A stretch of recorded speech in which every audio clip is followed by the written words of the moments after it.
Hey guys, welcome back. It's been a while since I've worked on the MG, so I'm going ahead and I'm tackling my tappet issue that I think is causing the lifter to not attach to the rocker assembly. I was a little nervous to do it at first because I was afraid that I was going to disconnect the linkage in between the carbs. I didn't know how it was attached in there, and I didn't want like a spring flying off and me never being able to get it back together. I was able to remove it, leaving it in place, so I think I'm okay there. It was pretty simple to take off, and I'll show you guys how I did that. Looking here, you can see these two studs. It was literally just two bolts. I disconnected the throttle linkage, throttle cable, put the thing back in there so I don't lose it, the pin. But these two bolts have a couple of washers as well. I'm just going to leave them right here because I'm not going to be, the car's not going anywhere until it's back on anyway. So next I got to take this off. So I'm going to take off these throttle body spacers. I'll lose these, put them over here. The other one, alright. And I think we can pull this heat shield off, maybe. Let's see, how's this on here? I think this might actually be held on by something. So, yep, this is holding it on. There's a nut down here, so I'm gonna have to get the wrench to take this off. Once I do that, this heat shield should come off, and it should expose the exhaust manifold, which is the next piece I need to take off to get to the tappets. I'm gonna take a look at the carb. I left it kind of a single piece. So you see, there's the throttle linkage in here. I'm still missing the choke linkage. I've heard those are very hard to find. Moss doesn't have them, so if anyone knows where I can find one, please let me know, and I will procure one. I was originally just going to let it sit, but I'm going to be unable to work on this car for quite some time, probably going into 2019 here shortly, so I'm trying to do as much as I can. If I could get this started in the next month, I would be just thrilled. So I'm gonna do my best and just try and be motivated to get this done. All right, let's get this off and then we'll proceed forward. All right, guys. So I got the heat shield off for the intake. Now I got to take off the exhaust header. The header. Looks like you got 1, 2. Oh, sorry about that. 3, 4, 5, 6 bolts I need to take off, so we're gonna handle that. So the header looks like it's attached with a 1/2 inch bolt, so we're gonna go ahead and zip them off. So enjoy.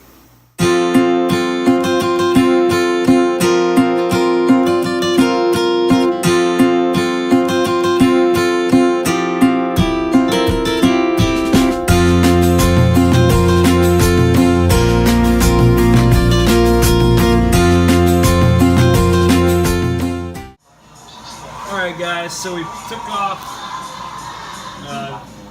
the other part of the intake. It's sitting there. I probably can clean it up pretty good. I got some degreaser. So before I put all this back together, I'm probably going to do a pretty thorough job cleaning it.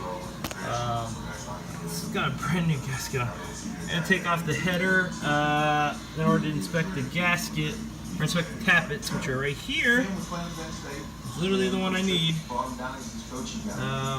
I might be able to take it off without removing the header. I'm not sure, but we'll take a look at it real quick, see what's possible. I'm curious that if I open this, if I'm just going to lose a whole shit ton of oil everywhere. But we'll find out. Alright guys, so hold on, let me stop the show I'm watching here. So I got the tappet cover off without removing the actual exhaust manifold. So I know why now my push rod is not connecting the rocker assembly, and it's kind of shocking. I don't know how this happened, but I'm gonna give you guys a look at this. Oh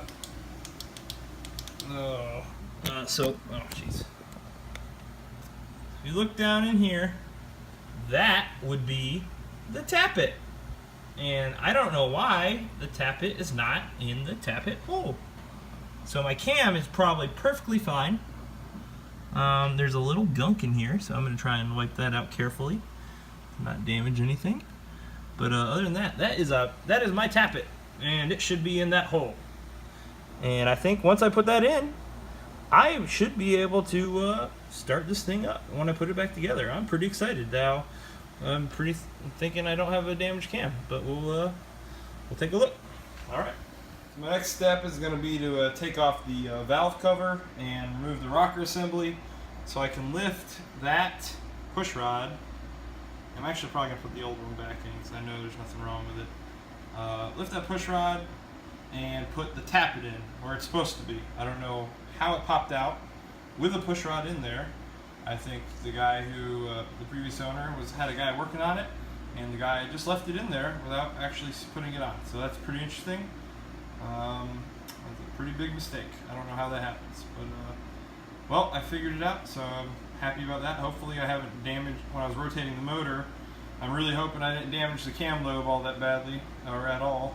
But there's a definite possibility when I put some pressure on it that the cam lobe might have gotten a little damage. So hopefully I don't have any long-term effects of that. But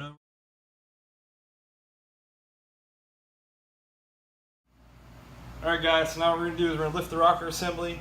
I'm going to pull the old push rod, or the new push rod, put the old one back in because I know there's nothing wrong with it. And I'm going to add, but first I'm going to add the, we're going to make sure we put the,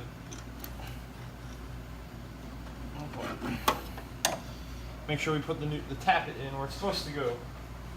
That's going to happen. We're going to pull out our push rod. Nothing's wrong with it. Make sure our tappet is clean as she can be. Now we're going to put our tappet back in. Tappet does not want to fit in there. I don't know why. There it goes. Alright, perfect. Money. I don't know what was causing it before to hold up. It's in there. Now, drop this guy in. Right, we're in place. Perfect. We're going to put our rocker assembly back on.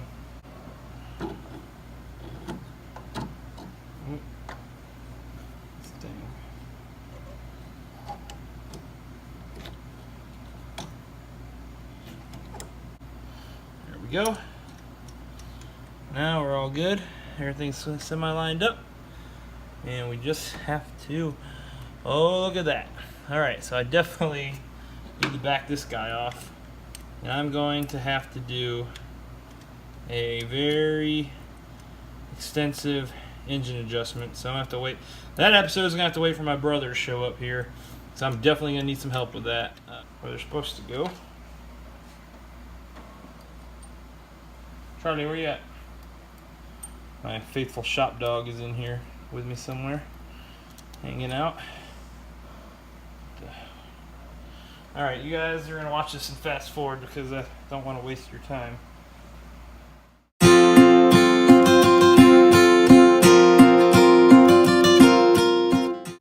Alright guys, I'm running out of phone battery, so I'm going to try and keep these clips short. So the rocker assembly's on, and look at that. Fits like a glove. So now I'm going to have to, I left it loose. I need to do the valve adjustments, so I'm not going to put the cover back. My air compressor went off. Alright, so the tappet's in. I added a little bit of oil to the down to the top of it down there. Yep, I'm going to leave it loose so I can do a valve adjustment. I'm just going to drape the valve cover over it, prevent anything from crawling in here in the night. I'm trying to go ahead and button everything else back up, so we're going to go ahead and put the tappet cover back on, and then put on the all the intake manifold, and I'm excited. I can't wait. I think I'm going to be able to start this thing soon. Once I put the coolant in, and you know, we'll see what happens.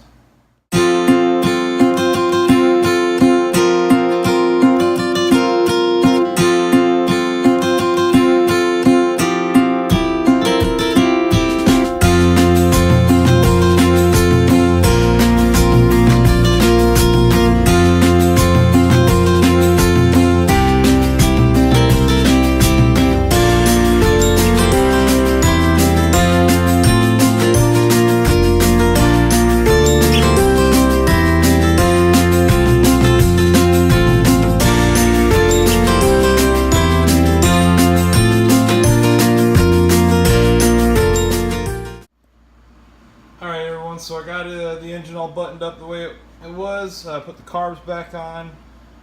You know, hooked up the lines. Don't worry, I know this is ugly and this is not how it's going to look. I'm going to trim the hoses and make it fit finish. These are just easy because I can just pull them off and pull them out of the way. I'm still working on it. I'm hoping, now that I know I have, you know, a good cam, hopefully, I'm going to do another valve adjustment. I don't think I'm going to do another video on that. I've already done it, so we're probably just going to adjust the valves when I can get my brother to help me, and then after that, you know, we should, I got to buy a battery. I got the coolant over there, put the coolant in, and I think we should be able to start it up. If anyone knows, I believe I should be able to start it without my dash installed, but if anyone thinks that's impossible, please let me know. The choke cable is messed up, so I'm going to need to buy another one. Has anyone started their car without a choke by trying to manually suffocating the engine? I'd be curious to hear your guys' methods of starting these cars from sitting for long periods of time. Again, this one was sitting from 10 to 15 years. But I appreciate everyone watching. Stay tuned for more, and hopefully I can get it fired up here in the next month. All right.